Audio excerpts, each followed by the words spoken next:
Bill Mute, biar oh gitu. Ya. Assalamualaikum warahmatullahi wabarakatuh. Om Swastiastu, salam sejahtera untuk kita semua.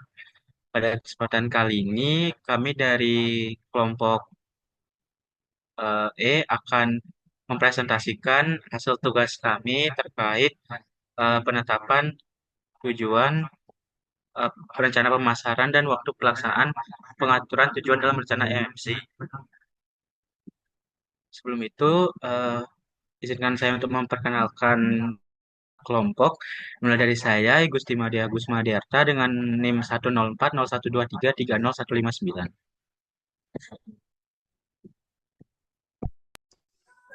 Dan saya Doni Subianto dengan nomor NIM 1040123000005. Perkenalkan, nama saya Muhammad Nabil Hiban dengan NIM 1040123302220. Perkenalkan, nama saya Diva Olga Audira dengan NIM 104012300404. Perkenalkan, nama saya Ziaul Mahaputra dengan NIM 104012300108. Perkenalkan, nama saya Selamat Salsabila Zahra dengan NIM 1040123000289. Perkenalkan, nama saya Feraliana Tibazara dengan NIM 104012300373.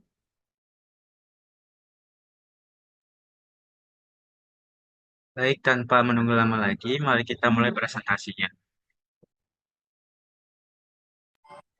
Oke, yang pertama ada pengaturan tujuan dalam rencana IMC. Yang pertama meningkatkan kesadaran merek atau brand awareness.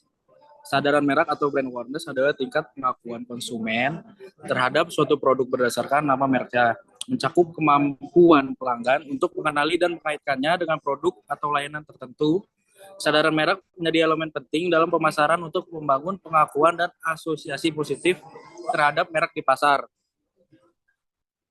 Ada relevansi dengan produk Fitbar.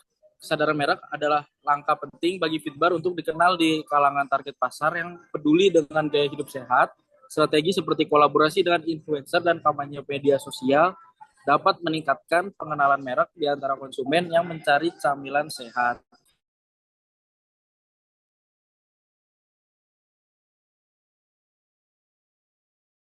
Selanjutnya adalah strategi SMART. S, spesifik, merujuk pada penetapan tujuan yang jelas dan terdefinisi dengan baik. M, measurable, terukur, menekankan pentingnya adanya indikator kinerja yang dapat diukur untuk menilai kemajuan. A, achievable, dapat dicapai, yaitu menyiratkan bahwa tujuan yang ditetapkan harus realistis dan dapat dicapai. R, relevan, mengacu pada pentingnya tujuan yang selaras dengan visi dan misi perusahaan. T, time bound, terikat waktu, menekankan perlunya batasan waktu untuk evaluasi hasil. Ini termasuk menetapkan kerangka waktu tertentu seperti laporan bulanan untuk meninjau kemajuan dan membuat penyesuaian strategi jika diperlukan. Next.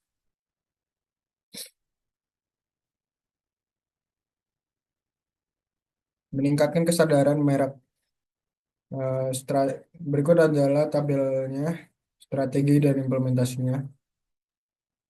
Spesifik, implementasinya peningkatan kesadaran merek di kalangan milenial dan Gen Z yang peduli dengan gaya hidup sehat. Measurable menargetkan peningkatan pengenalan merek sebesar 25% di platform media sosial selama waktu 6 bulan. Achievable mengalokasikan anggaran 50 juta rupiah untuk kampanye iklan digital. Dan selanjutnya relevan, kesadaran merek yang lebih tinggi akan membantu memperkuat posisi Fitbar sebagai snack sehat di pasar. Yang selanjutnya time bound dilakukan selama 6 bulan dengan evaluasi setiap 2 bulan. Next.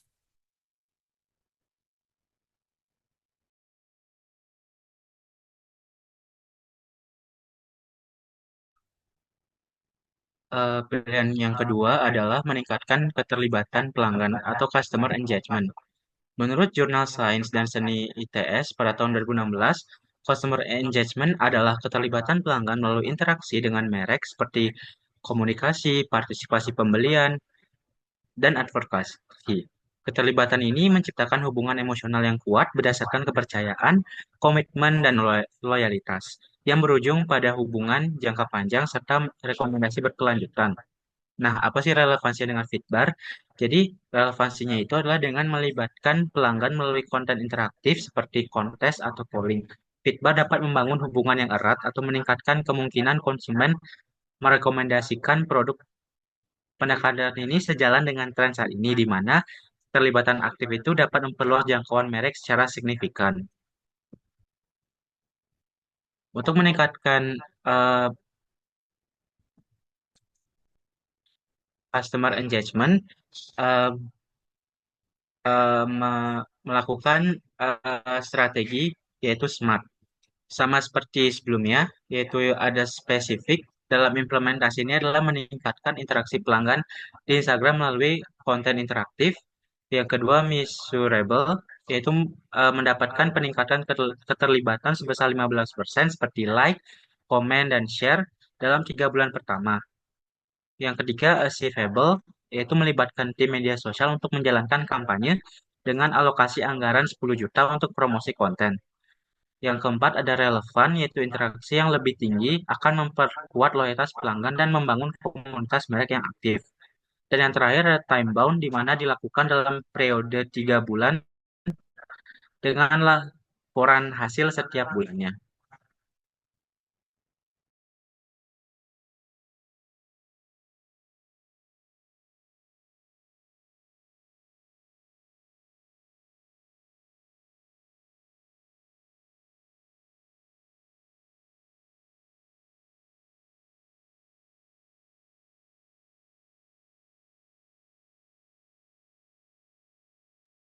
Pemetaan strategi itu pemetaan strategi dan saluran dalam rencana IMC itu yang pertama strategi saluran komunikasi. Menurut Solomon 2018, strategi promosi adalah cara pemasar menyampaikan promosi nilai suatu produk kepada target pasar. Melalui strategi ini, pemasar merancang pesan produk dan mengkombinasikan elemen-elemen seperti iklan, promosi penjualan, hubungan masyarakat, dan publisitas. Pemasaran langsung serta penjualan personal untuk menyampaikan pesan tersebut. Efektivitas komunikasi tergantung pada penyampaian dan isi pesan. Komunikasi yang tidak efektif bisa disebabkan oleh pesan yang salah atau penyampaian yang kurang baik. Pemasaran menggunakan strategi kreatif untuk menyampaikan pesan dengan lebih efektif, yaitu Coulter et al. 2022. Bitbar memiliki 2 cara penyampaian pesan komunikasi efektif, yaitu yang pertama adanya media sosial atau digital marketing, yang kedua adanya event sponsorship.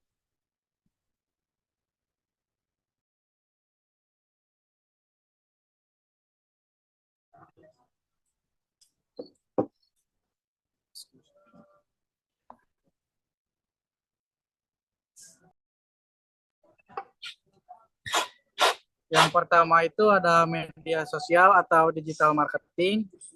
Fitbar aktif memasarkan produknya di media sosial, terutama Instagram dan TikTok.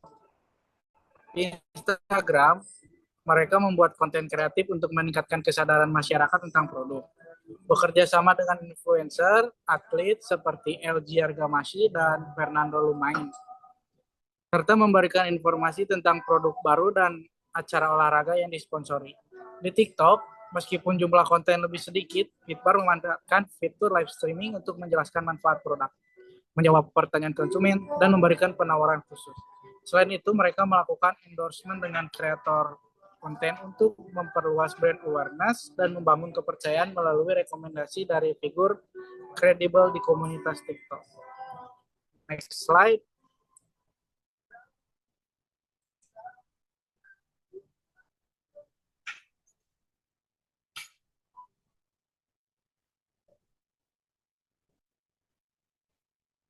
Selanjutnya ada di event sponsorship.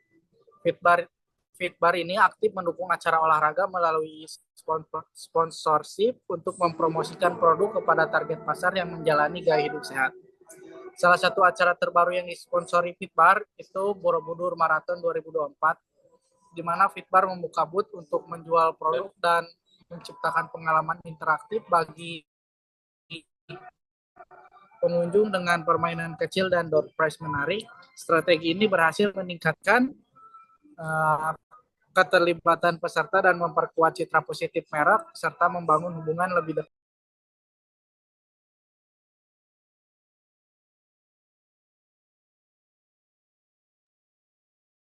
Nah, setelah menetapkan tujuan, terus merancang strategi dalam saluran komunikasi, kami juga membuat rencana waktu supaya lebih efisien. Nah, kami akan menggunakan rencana waktu jangka menengah, yaitu selama 1 tahun, dari bulan Januari sampai Desember tahun 2024, untuk membangun strategi marketing dalam saluran komunikasi. Boleh di next?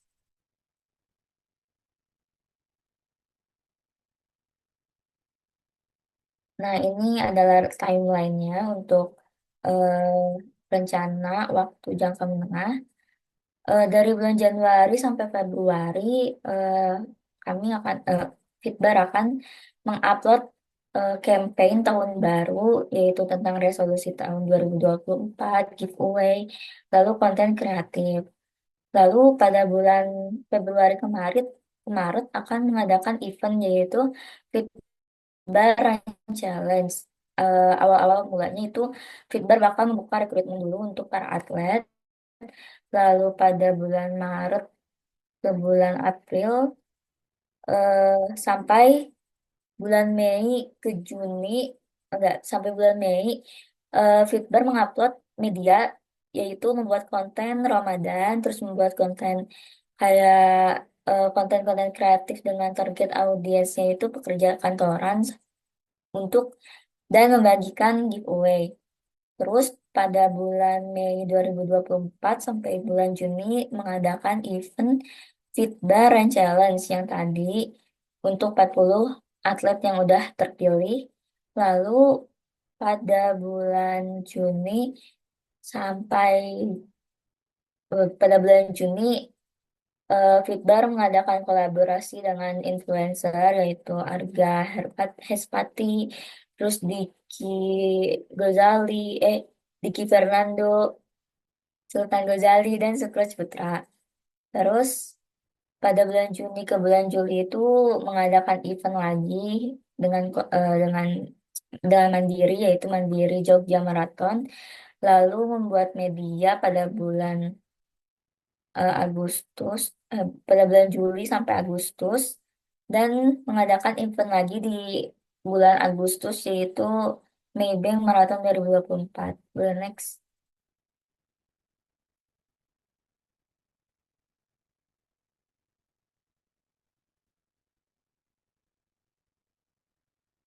Lalu pada selanjutnya bulan September sampai Oktober membuat konten dengan tema bucin-bucinan, terus olahraga juga kantor. Terus melakukan kolaborasi juga dengan influencer atlet. Lalu pada bulan Oktober mengadakan event lagi menjadi sponsor untuk acara Mandiri Bintan Marathon. Lalu membuat konten tentang motivasi untuk berolahraga, terus giveaway dan kolaborasi dengan influencer. Lalu membuat event lagi pada bulan November, yaitu acara Borobudur Marathon. Lalu pada akhir tahun, yaitu di Desember 2024, membuat konten tahun baruan dan Natal.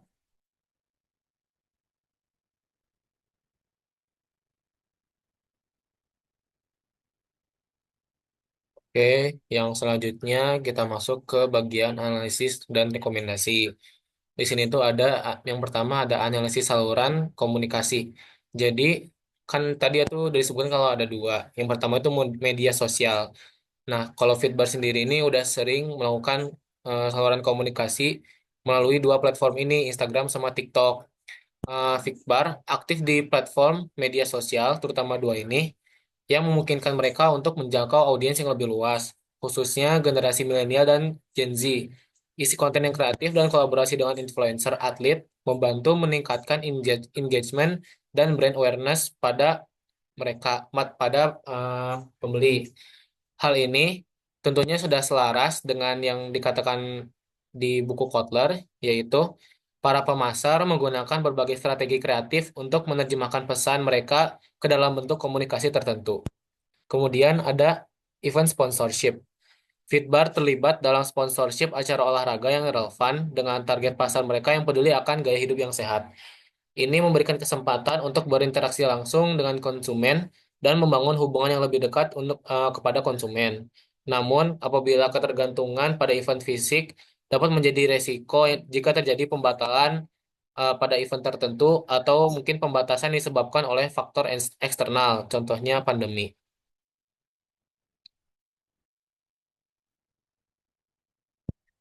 Kemudian masuk ke bagian rekomendasi. Sebelumnya sudah disebutkan bahwa Fitbar ini menggunakan platform TikTok dan Instagram. Nah, namun pada platform TikTok ini eh, intensitas eh, upload videonya itu lebih sedikit dibandingkan dengan Instagram. Jadi di bagian rekomendasi disarankan agar Fitbar meningkatkan aktivitas di platform TikTok dengan frekuensi dan kualitas konten yang lebih baik.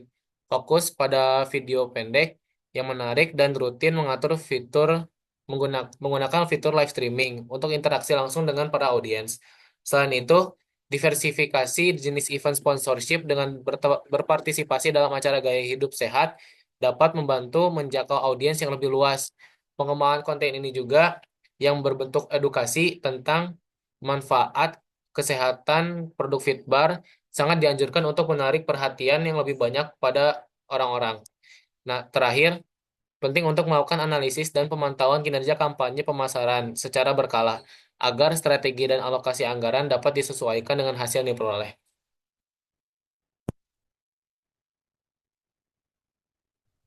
Nah, itu tadi merupakan presentasi dari kelompok kami. Semoga dari apa yang kami paparkan dapat bermanfaat. Saya Agus Mahadiarta akan menutup. Wassalamualaikum warahmatullahi wabarakatuh. Om Santi Santi Santi Om. Terima kasih.